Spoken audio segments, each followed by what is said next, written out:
Welcome to According to Sam, folks. This is episode 299.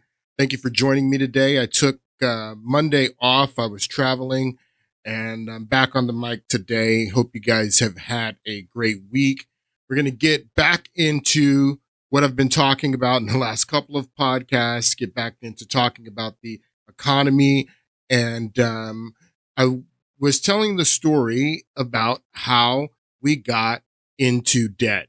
Into this much debt, 36.6, almost $36.7 trillion. Let's just say $37 trillion because we have been amassing $1 trillion and adding $1 trillion to that debt every 90 to 120 days. And this is a chart that shows going back to the Clinton administration. We've been talking about the Clinton administration because during the Clinton administration, when he was elected in 1992, he was sworn in 1993. He and Al Gore, they set out on a mission to reinvent government. It was called REGO. They were going to cut government. They were going to balance the budget.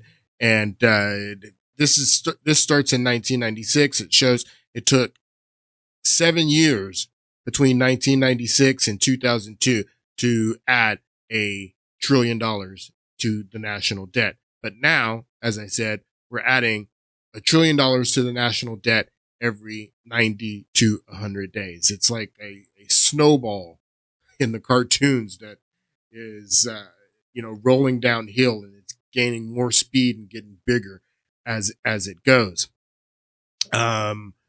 So I've been telling the story about trying to tell a story and lay the foundations for the story. It's like, a 3-part play, in the act one, still, laying the groundwork, for the story in the Clinton administration. But, the debt that they were dealing with back then, right here, you can look back in 1993, the national debt was $4 trillion, a little bit over $4 trillion when Clinton was sworn in. I mean, it's $32 trillion more today.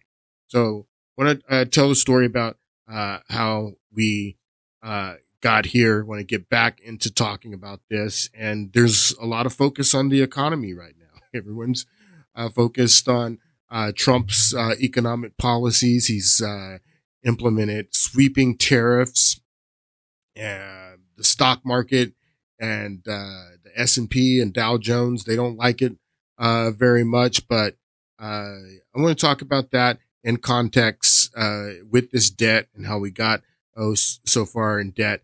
But I want to start talking about the Roman Empire, and we'll get into that in a moment. Just want to real briefly talk about the 3rd century crisis, because there was a meme going around, I guess it was a year ago or so, where girlfriends and wives were going around on video recording their significant other, their male significant other, asking them, how often do you think about the Roman Empire?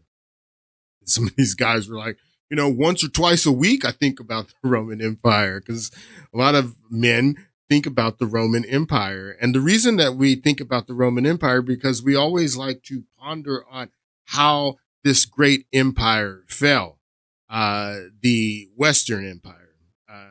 And there were 2 different empires. If you don't know that, there was the Western Empire, the Eastern Empire. The Eastern Empire becomes the Byzantine Empire, and they last a little bit longer than the Western Empire. But men like to ponder on how such a great empire fell. And if you know Roman history, you know that Roman history Rome started to decline in the 3rd century. It's known as the 3rd century crisis. It's in it starts to go into the 3rd century crisis at the end of the Severan dynasty. If you watch the new Gladiator movie, the Gladiator movie, the new movie with Denzel Washington, is set during the period of the Severan dynasty. The movie is set during the sons of Severus Alexander, Geta, and Caracalla. But after the Severan dynasty is over, the country enters into a crisis that begins the downfall of the Western Empire. And read a little bit of this. It says the crisis of the 3rd century, also known as the military anarchy or imperial crisis, was a period in Roman history during the Roman Empire, during which the Roman Empire nearly collapsed under the combined pressures of foreign invasions. We're dealing with foreign invasions now, not so much since Trump has been sworn in, but that's a problem. The Romans were dealing with the Gauls, the barbarians that were invading, and we're dealing with people from all over the world invading under the Biden administration. Down significantly now under Trump, but foreign invasion, civil wars, we haven't started that yet. Economic disintegration. This is happening to the Roman Empire. The debasement of their currency, their economic problems, economic collapse, also called economic meltdown, and any of the broad range of poor economic conditions ranging from severe, prolonged depression and high bankruptcy rates, high unemployment, breakdown in normal commerce caused by hyperinflation, and even economically caused. So these are the issues that that set the Roman Empire on a course of decline and problems that they never really recover from. It says here that the period usually dates between the Severan dynasty and Diocletian, when Diocletian institutes tetrarchy, but tetrarchy doesn't last for very long because Constantine comes in, and that's when Constantine moves the empire to the west, and that begins the Byzantine Empire. And but that's why we focus on this. A lot of men like to ponder on the Roman Empire to ask the question: are we going to make the same mistakes that the Romans did? And it looks like we're making the same mistakes. It looks like it.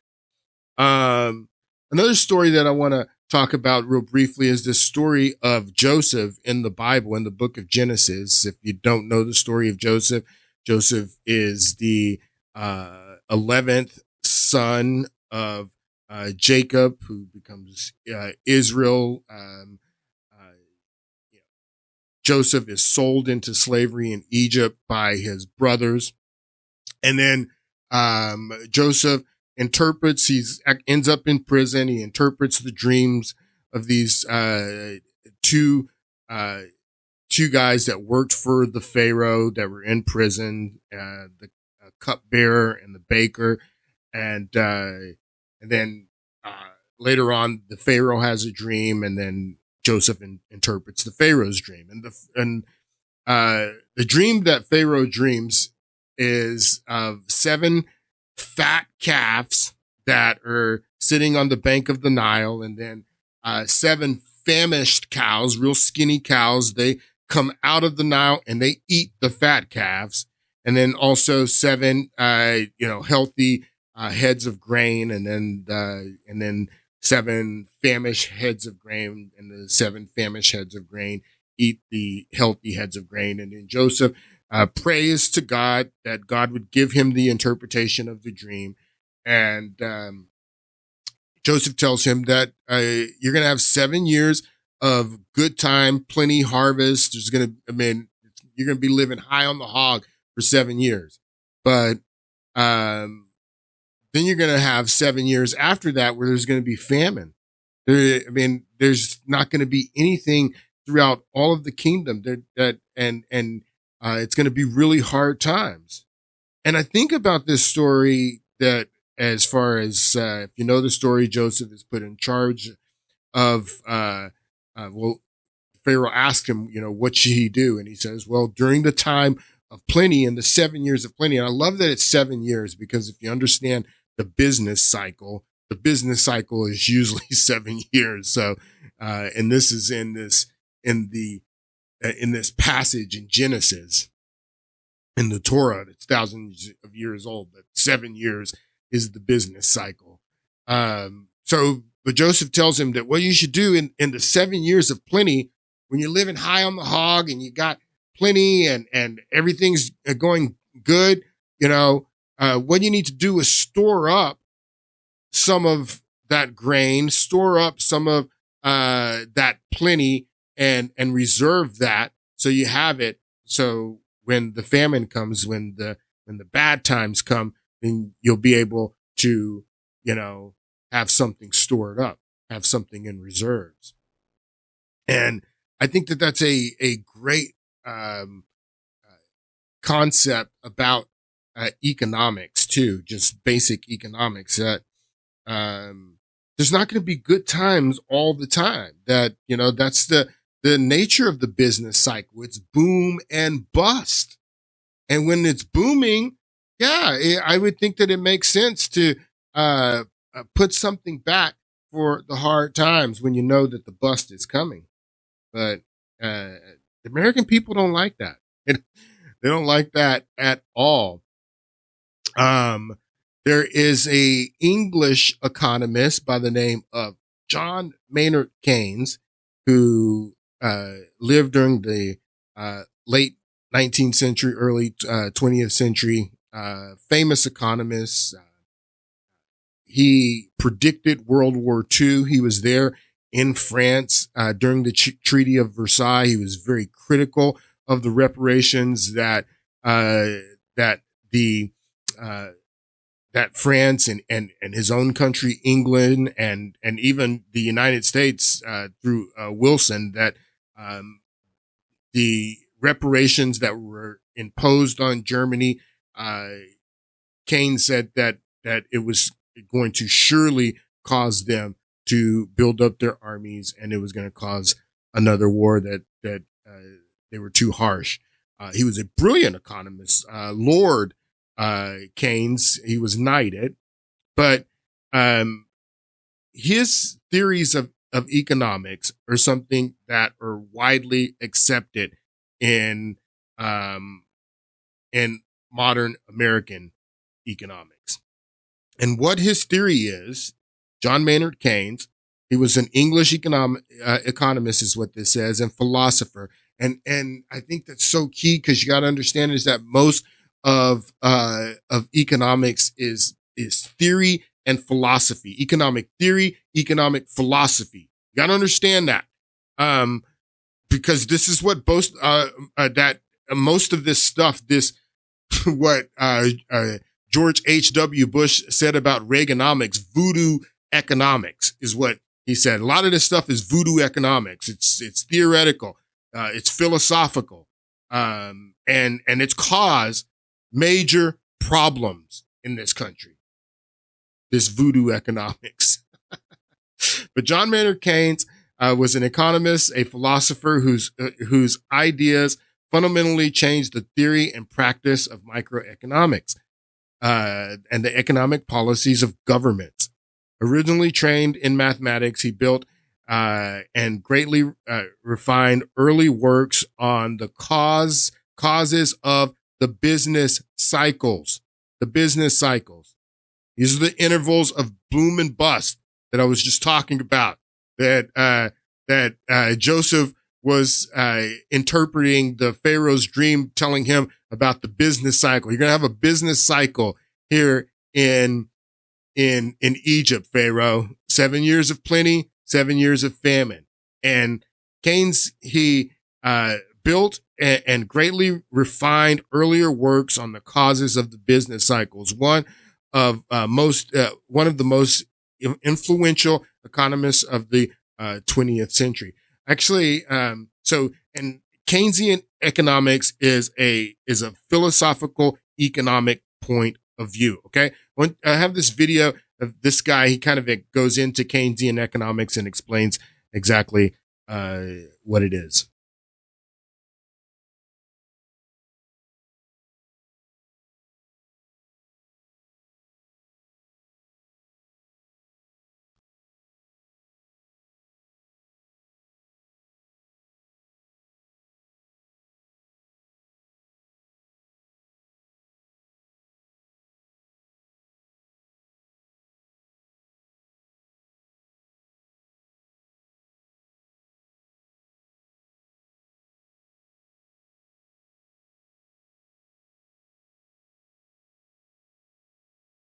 understand what Keynes is saying. He's saying that the old ideas that the government does harm if it gets involved in the economy, trying to disrupt the business cycle, that you think about Joseph interpreting Pharaoh's dream and telling him that that there's going to be 7 years of plenty and there's going to be 7 years of famine. And during the 7 years of plenty, you want to store up, rations for the 7 years of famine.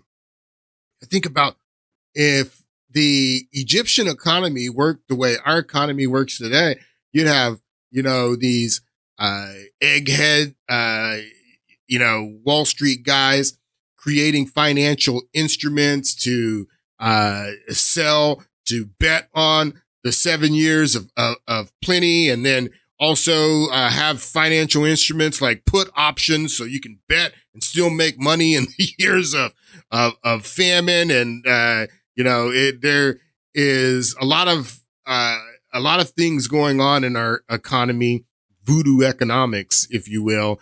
It makes it very different. So Keynes says that if you are in the business cycle and you've had the boom and it's time for the bust, well, you don't need to experience the bust. The federal government can just stimulate the economy. The federal government can just create money to stimulate the economy to show growth. That was in essence, what Keynesian economics is that the federal government can just create debt and to stimulate the economy. That is what we've been running on here in this country, at least for the past 4 years, but definitely going back to 2008. The very first huge stimulus was TARP, Troubled Assets Relief Program, almost $1 trillion stimulus.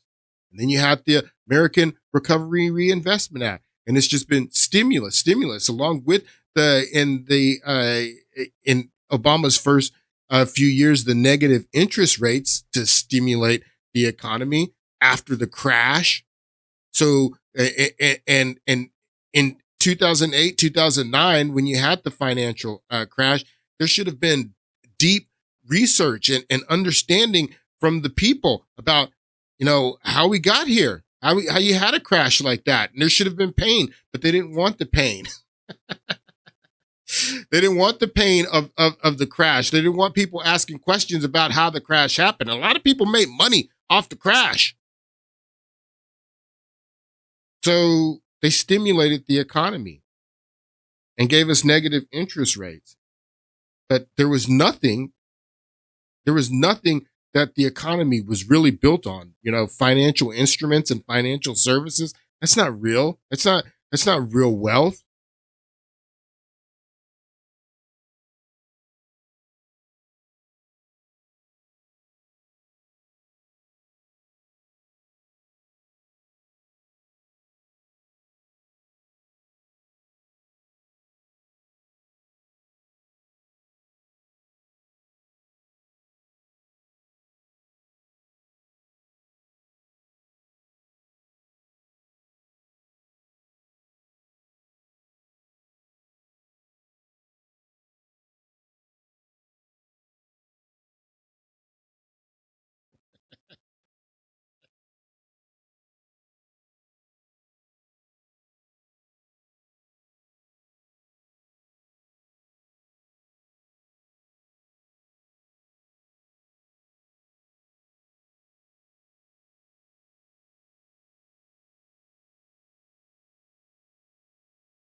All right. So I don't want to go further into that. And that's good. Going into some commercial. So that's what's been going on here. That these people believe in Keynesian economics. In Biden's 4 years in office, and the Democrats only had control for the first 2 years. But in those first 2 years in Biden's 4 years in office, Democrats alone without a single Republican vote, and Kamala Harris having to break the tie to pass these huge stimulus bills. In the Biden administration, Democrats passed almost $3 trillion in stimulus in 4 years. That's an average of $750 billion of stimulus a year, of stimulus to stimulate the economy. This is Keynesian economics. If you wouldn't have that stimulus that Democrats passed alone without a single Republican vote, and Kamala Harris having to break the tie to pass the what was the first 1.9 trillion that they passed within his first 45 days, and then the Inflation Reduction Act. They had to pass the Inflation Reduction Act to manage the inflation that the first $1.9 trillion caused. This is voodoo economics. It's Keynesian economics. And like I've told you, that when they passed the first 1.9 trillion in Biden's first 45 days in office, that drove inflation up to 8% that summer. And then the first 2 quarters in the following year had negative growth. The first 2 quarters, and they said it wasn't a recession because employment hadn't fallen. And then in August that same summer in 2002, then they passed the Inflation Reduction Act, another $1 trillion to stimulate the economy going into Biden's last 2 years. And we started getting moderate growth, but the economy, it's not built on anything. It's built on government spending. I mean, I can even understand in some small aspects, Keynesian economics to, get the economy going. But if the entire economy if government spending is necessary for the entire economy to function, then that's something different. That's a huge problem. And that problem contributes a lot to this $36.6 trillion debt. Another philosophy that these guys, not only Keynesian economics, another philosophy that these guys, I'm talking about these elites, these globalists, these people that created this.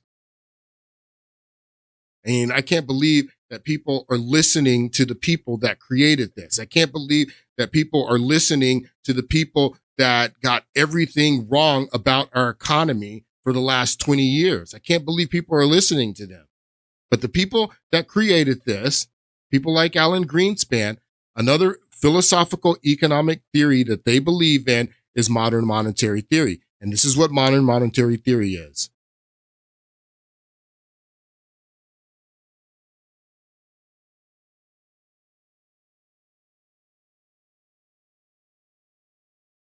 There's zero probability of default because the United States can always print more money.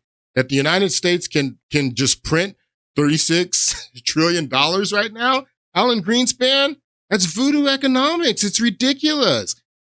It's ridiculous. And look at Austin Goolsby's face. It's like, I can't believe you're saying that. But they believe that the United States can always print more money. Now, in the real world, if you print more money, then the money is worth less. That's inflation. That means that's a tax on the people. You can't just continue printing more money so you can fund your Keynesian economics. That's a tax on the people. You can't just do that. That causes inflation, Alan Greenspan, but they believe in this. They believe in voodoo economics. They believe in modern monetary theory. Heterodox microeconomic theory. Modern monetary theory is a heterodox microeconomic theory that posits that governments that control their own currency can never, what did Alan Greenspan just say? Run out of money. We can never run out of money is what Alan Greenspan said, because we can always print more money. This is the theory that they live by. Keynesian economics, modern monetary theory, and they've created this. It's voodoo economics. It's not good for the American people. It's not good for American workers.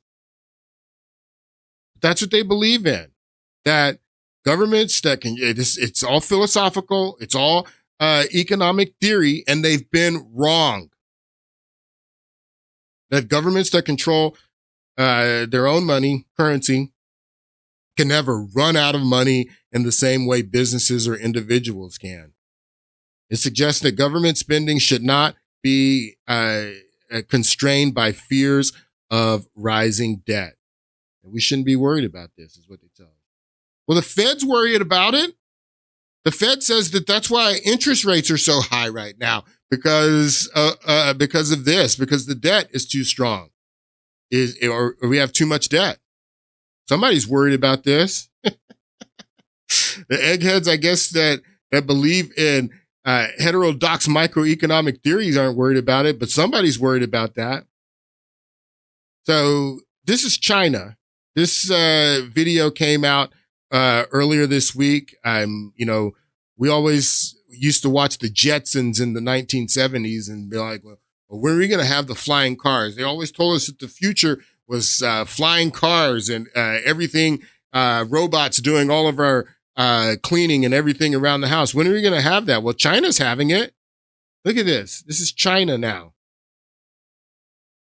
These are flying taxis that China is just putting on the market, and they Chinese regulators grant the country's first ever approvals for 2 companies to operate autonomous passenger drones, flying taxis in China.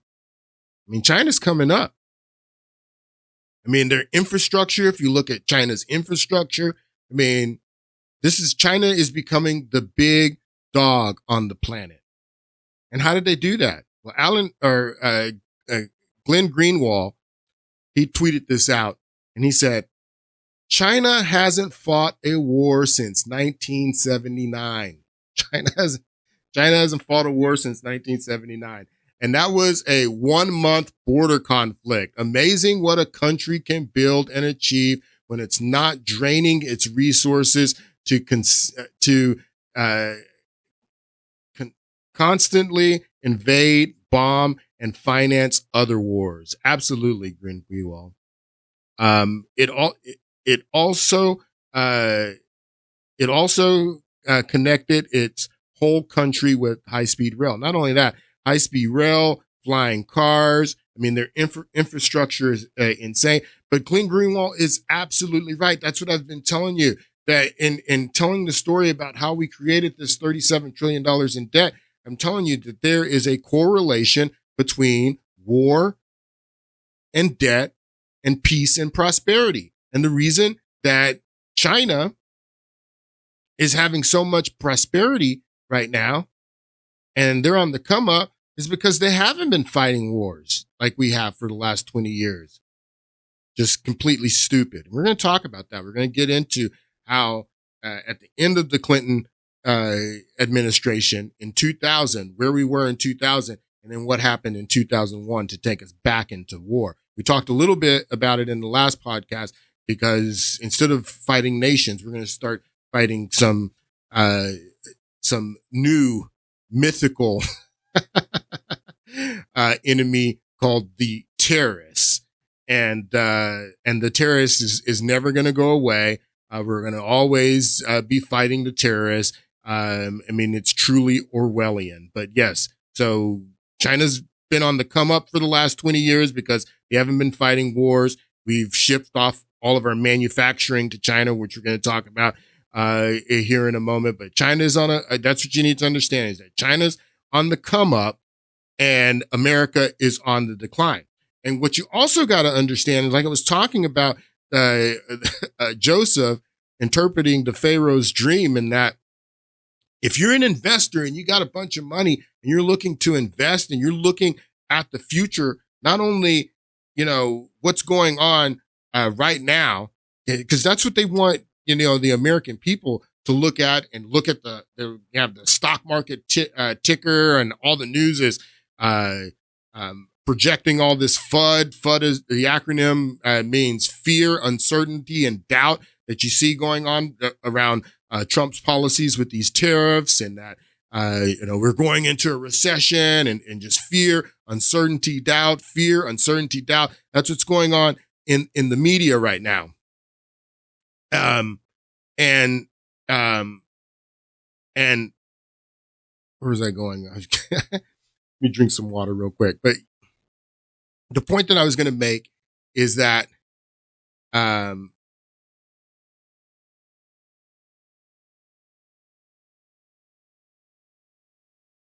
was I going with that?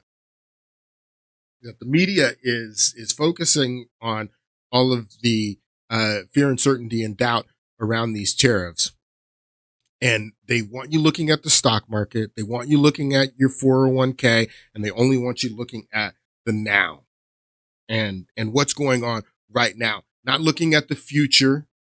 And the people who invest big money, these globalists, these people that have in the last 20 years, while we've been fighting wars and creating all of this debt, the people that have increased their wealth at the same time over the last 20 years by billions, mostly at the high 1-2% of the United States. At the meantime, the middle class, those in the middle and the middle class is being hollowed out. It's more difficult for people in poverty to have upward mobility into the middle class. It's more difficult for people in the middle class to have upward mobility into wealth. That the people at the top that have been benefiting over the last 20 years while we've been fighting wars, going $7 trillion in debt, they don't think about right now. They're not looking at the stock market and what the ticker says today. They're looking at the future and how can they invest in the future. And these people, for the past 50 years, have been betting on China. They can see that China is on the come up. China's on the come up. America's on the decline, and people have been investing in China. People have been investing. So a lot of people in America, a lot of people in the media that are putting out all the FUD, the fear, uncertainty, and doubt, the reason that they're doing it is because they don't like Trump's policies because they're invested in China. They've invested in the future of China. They're not thinking about today. And Trump is trying to change what these people have done. All right. So Bill Clinton and Al Gore win in 1992, and they're sworn in 1993. Sorry. And again, they institute REGO, reinventing government. This was a plan to cut government, to make government more efficient. All the things that Doge has said that they want to do is what REGO did in the Clinton administration. And they were in a great position because, like I said, there's a correlation between war and debt and peace and prosperity. And when these guys come in 1993, the United States was the most dominant force on this planet. And it was at peacetime. The Cold War had ended in 1991. We had just demonstrated our force in Iraq in 1990, 1991. There were no more nations to fight. There were no more wars to fight.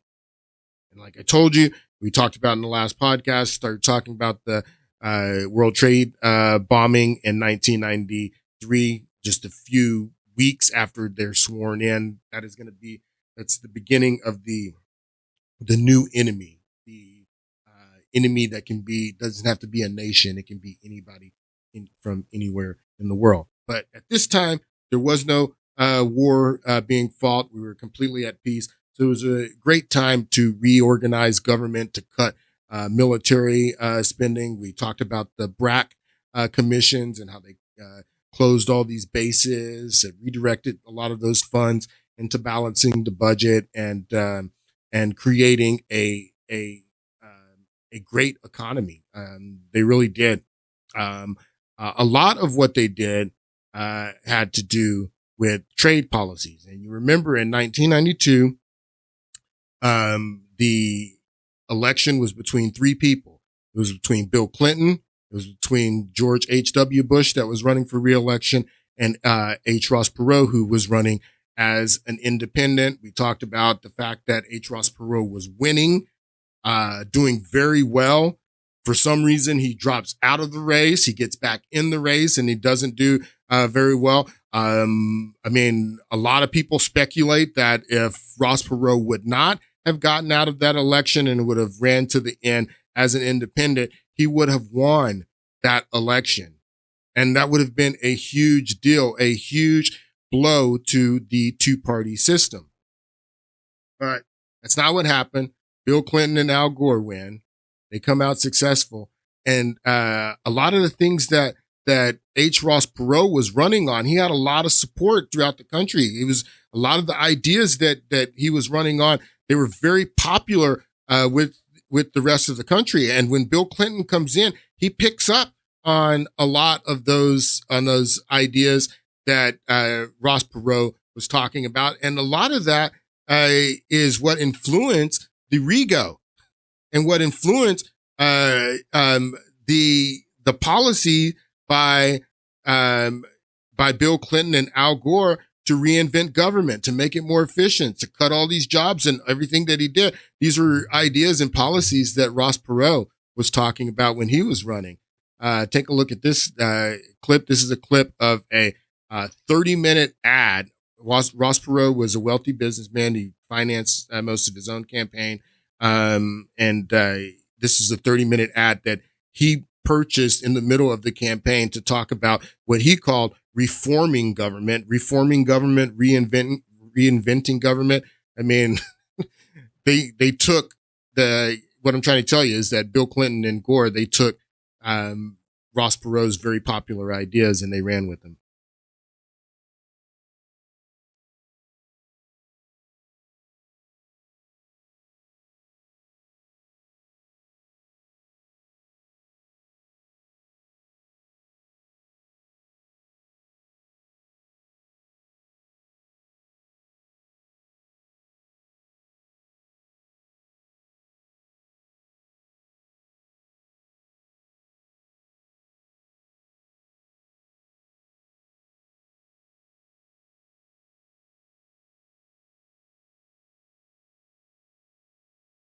Wow.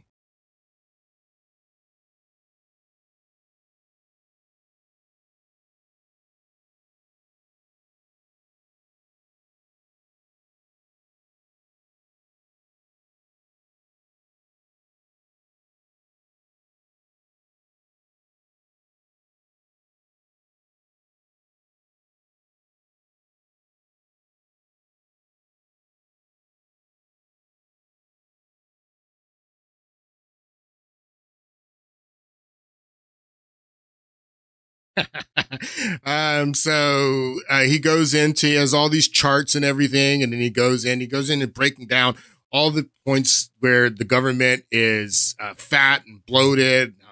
Now we need to cut the government and all the things that Clinton and Gore took from Ross Perot and made into reinventing government. So this was one of the I guess, infamous parts of the campaign in 1992 in a debate with Bush, Clinton, and Perot, where he criticizes NAFTA. This is before NAFTA becomes law. Bill Clinton's actually the one who signs NAFTA, but parts of it had already been implemented. And this is a question in a town hall style debate. Take a listen.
Listen to him. He sounds just like Trump. He sounds just like Trump. Businessman, from the outside. I mean, he was the kind of the first Trump. But listen to what he's saying.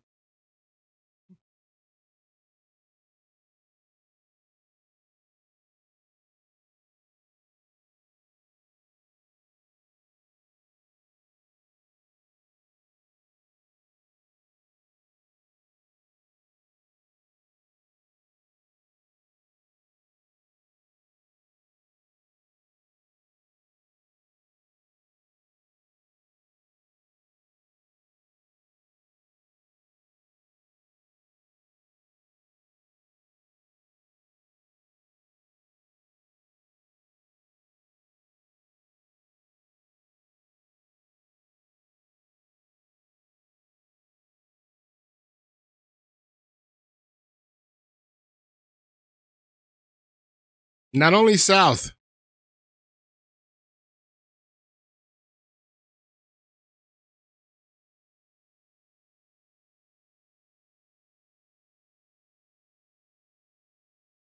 This is a very important point that he's getting ready to talk about because you got to understand globalism.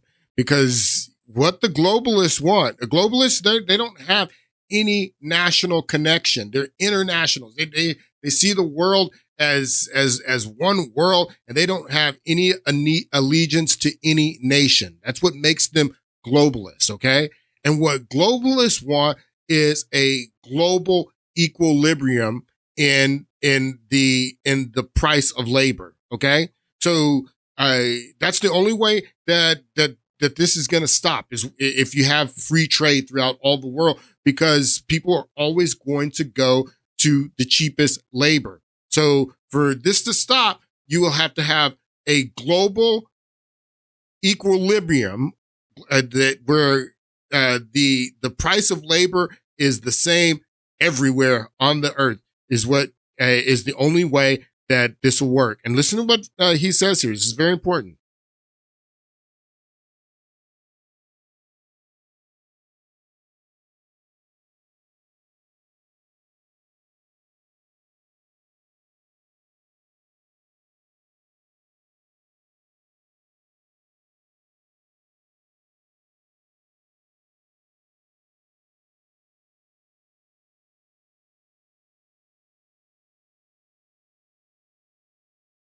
You wreck the country. So that's so it, that you not only have to bring up the price of labor in these third world countries. But you also have to bring down the price of labor in the United States, and it hurts us. It hurts us, and this is all about labor. If you understand the argument that he's saying about why free trade and NAFTA, and it's not only NAFTA, but that's what they're talking about here. Why it's bad for Americans is because it's bad for labor. Like, I mean, if you different countries have different laws. In Canada, they have universal health care. So the companies there, they don't have to figure healthcare into their labor costs like the United States. Some countries allow children to work in factories. So that's what it's about. It's about labor.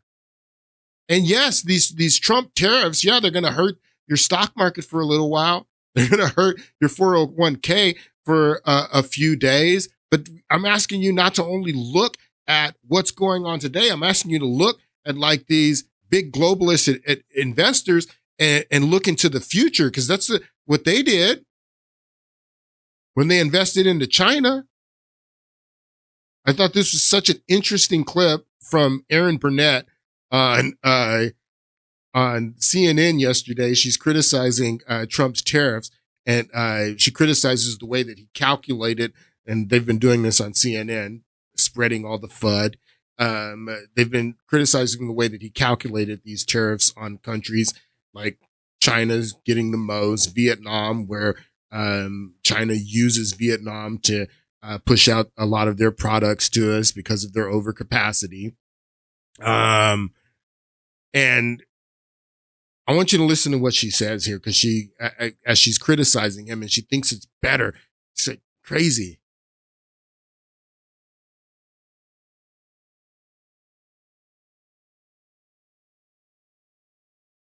It's not capitalism. It's crony capitalism is what it is. And so she's talking about the trade deficit, and she's saying that Trump is calling the trade deficit a tariff. No, he's not calling the trade deficit a tariff. He knows what the trade deficit is. But listen to what she says here.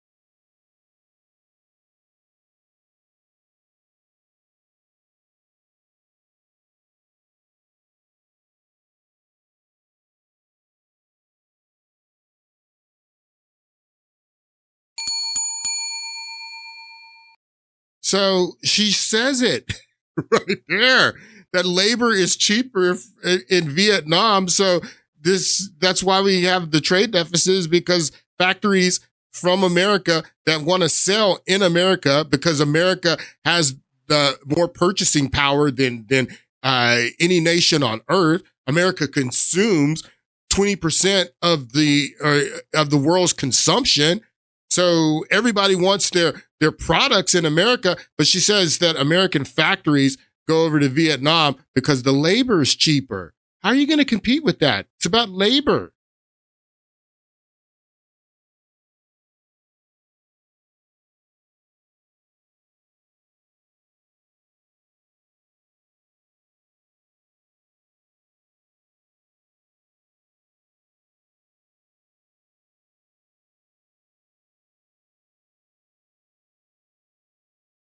Yeah, that's the problem, lady.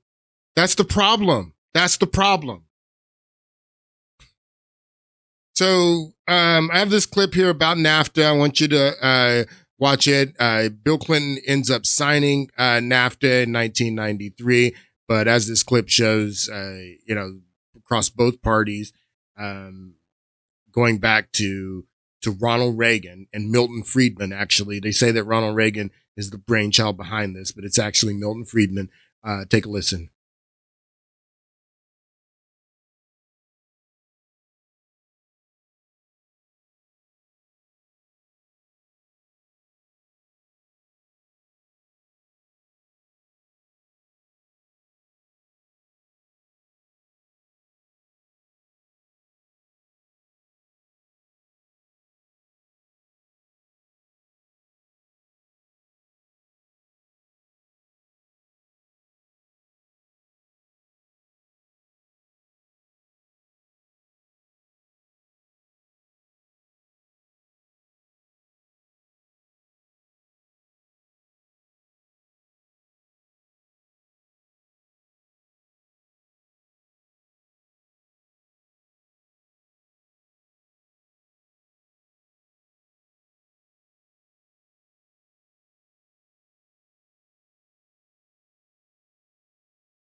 Just like Perot said.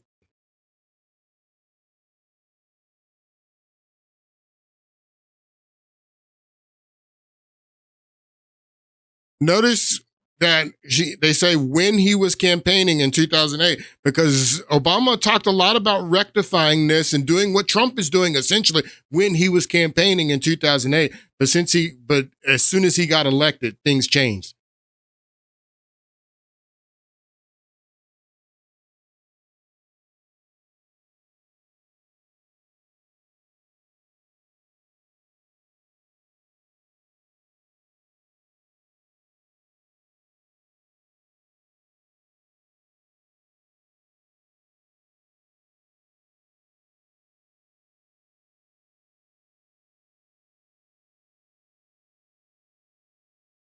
So Wall Street, Main Street.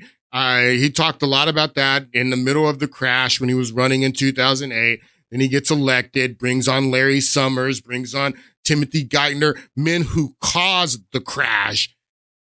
And then his talk about Wall Street and Main Street is completely over. But when he was running in 2008, Obama was running against this. And then as he is governing, this is in 2016, when Trump is running, basically on all the same things that you said you would change. Changes come to America. You didn't change any of that stuff that you ran on in 2008. And now Trump is running on the same change.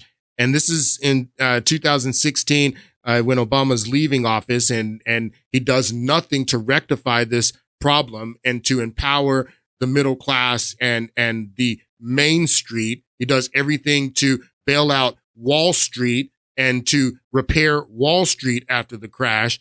This is a question he was asked. Take a listen.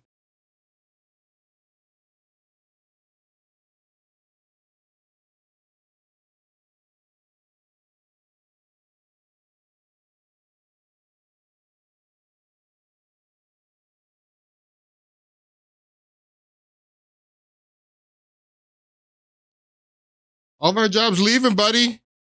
You seem to know that. In 2008,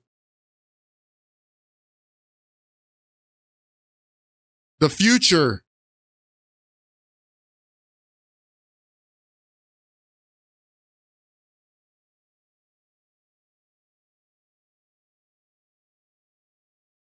This guy is such a sly fox, man. Such a sly fox. He's a snake, actually. Because listen to his wording. We've seen more manufacturing jobs created.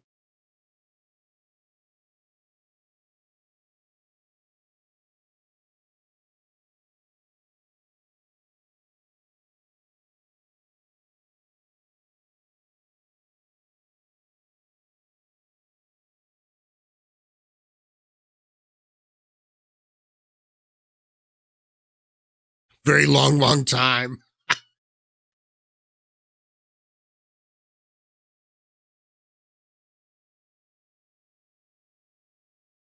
That's a lie.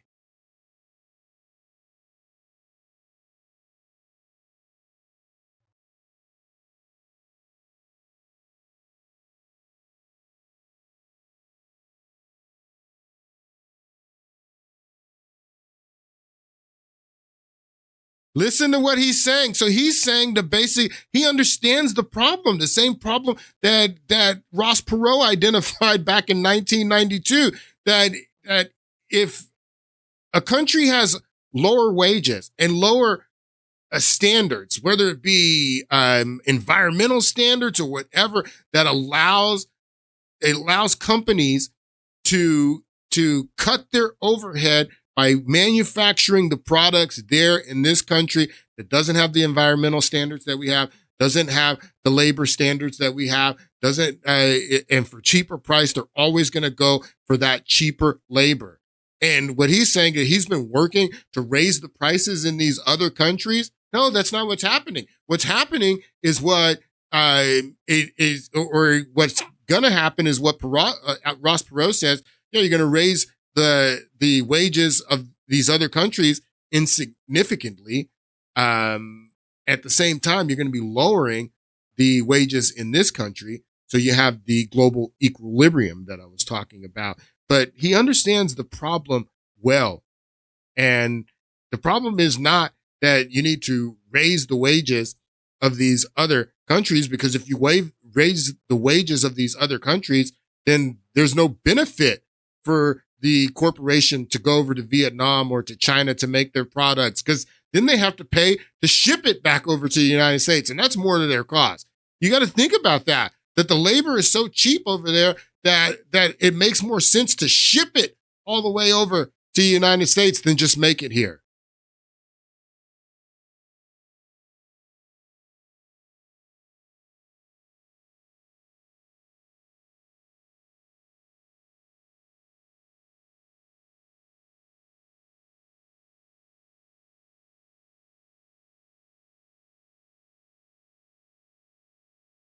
Then why don't they have automation in China? Why aren't they using automation in Vietnam then? I mean, so the automation is only going to affect us here in America? Liar.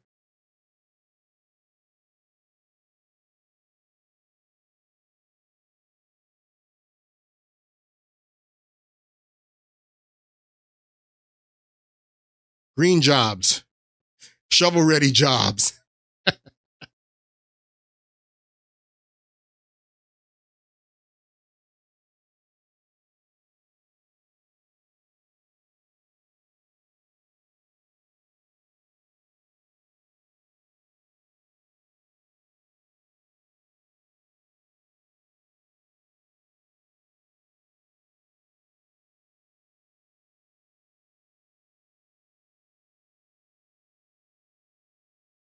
That doesn't make us feel better, buddy.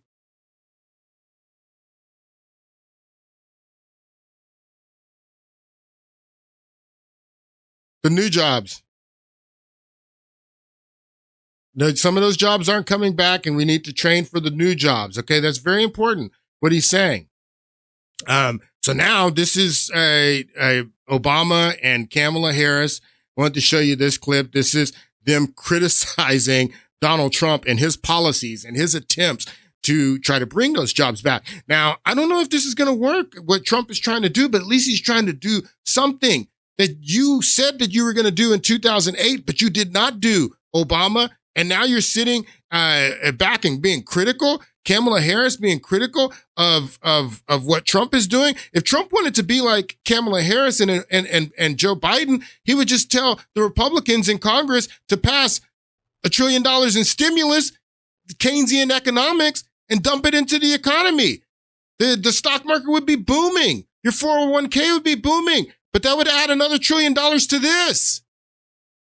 If Trump wanted to move the way the Joe Biden and the Democrats do, and how and the way Obama did, he would just pass another $1 trillion.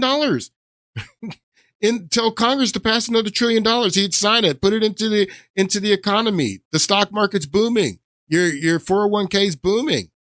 All fixed except this. It's going to add more to this. Keynesian economics. That's what that does. If you believe in Keynesian economics, and if you believe in modern monetary theory, that might not be a big deal to you. But it's a big deal to someone. This is Obama today being critical of Donald Trump and his policies of tariffs.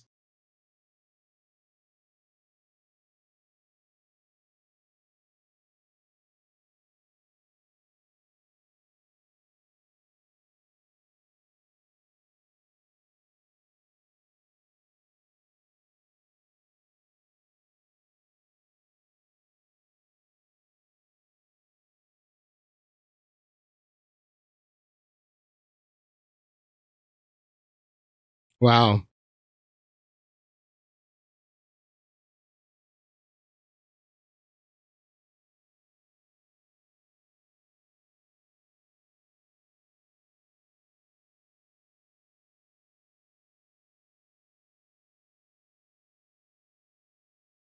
Yeah, because you have the media pushing it.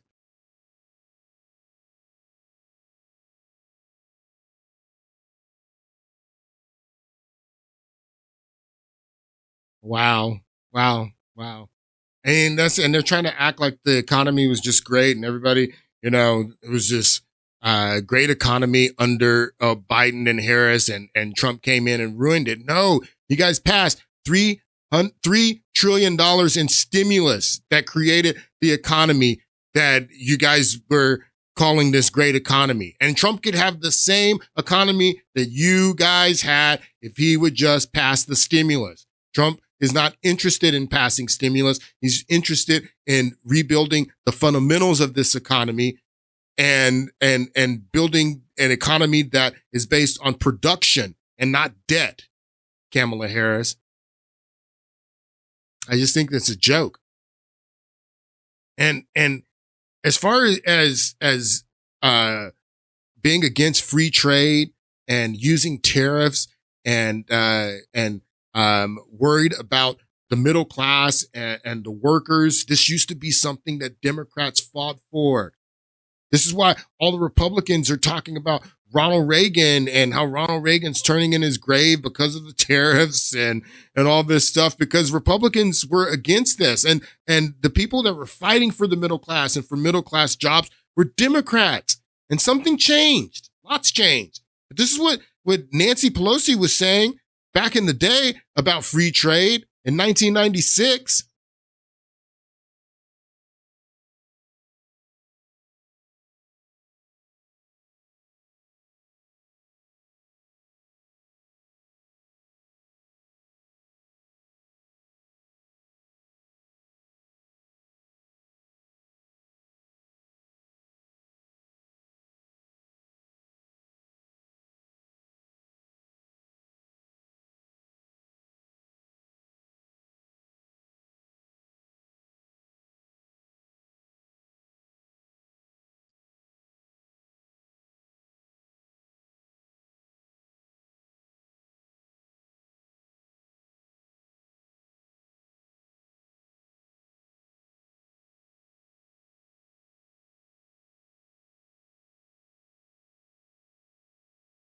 All right, so that was Nancy Pelosi, 1996. This is something that Democrats used to understand. Here's Bernie Sanders.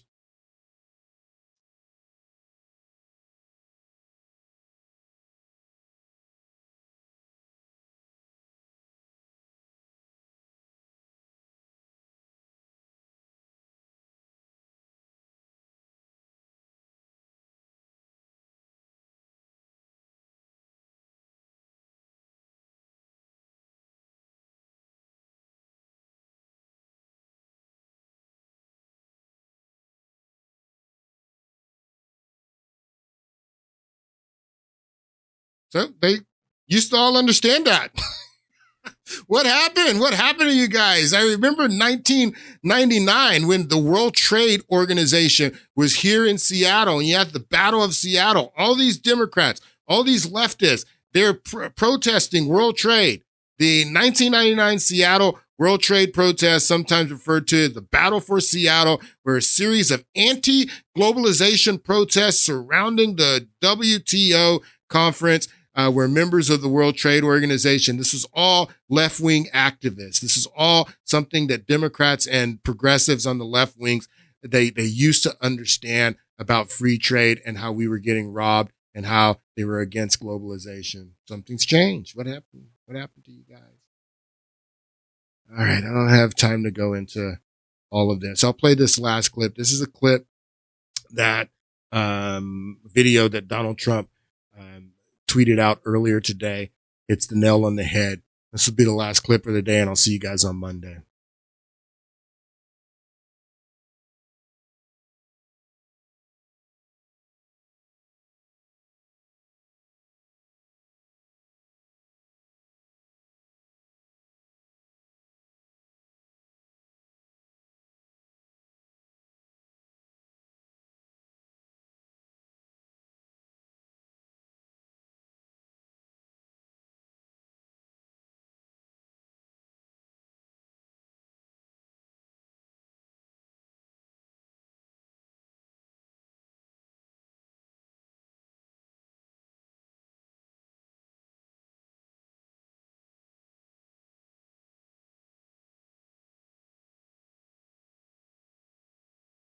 Globalists.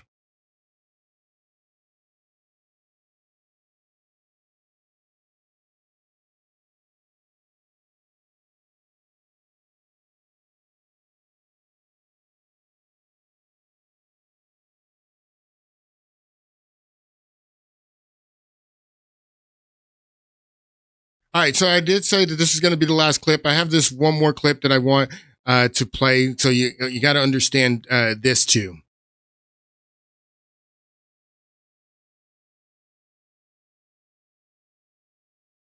76%.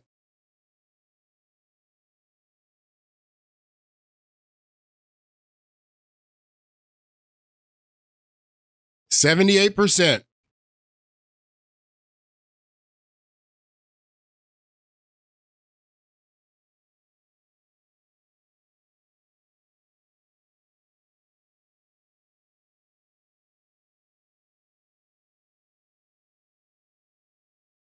and this is true with countries all over the world, that we consume, our consumption and our purchasing power. There are only so many markets on this planet, people.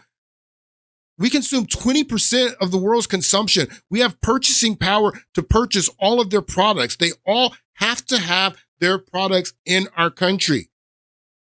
You have to understand that. And yes, like the video that I just played before says, the only people who would object to this are globalists, the fat cats, the 1% who have been profiting off of this for the past 50 years. It's bigger than just profit and your 401k and your stock. This is about families. This is about being able to buy a house, to raise a family for the next generation. And if these people who have no national allegiance, they're globalists, they're international, they're invested in the rise of China and the downfall of the United States, is what you got to understand. All right, folks, that's the podcast. I hope you enjoyed it, and I'll see you guys on Monday. Have a good weekend.